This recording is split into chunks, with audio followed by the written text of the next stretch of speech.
हाँ बलराम, कहाँ छे अभी तो? मैं आर्था गाँव में कहाँ ही रे वन सिंह भगवान साहिब है ने? कत कौन कौन से साथे?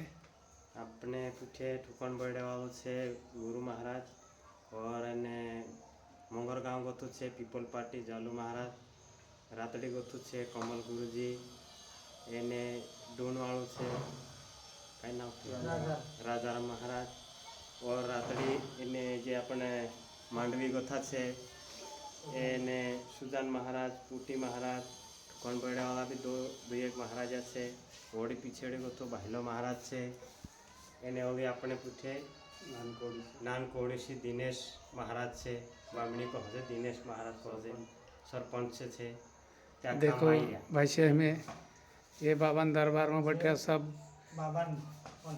वन सिंह बाबन दरबार में बैठ रहा सब ये हमारा गुरुजी छे 4 जना गाँव रातड़ी ठोकनबेड़ा डून मोगर गाँव पीपल पार्टी ये बाबन दरबार में सब बैठ रहा भक्त सब साथी संतो छे। आज आम बाबान चाया आम घणो वारो लाग्यो बाबान चरण में आया थे। जय श्री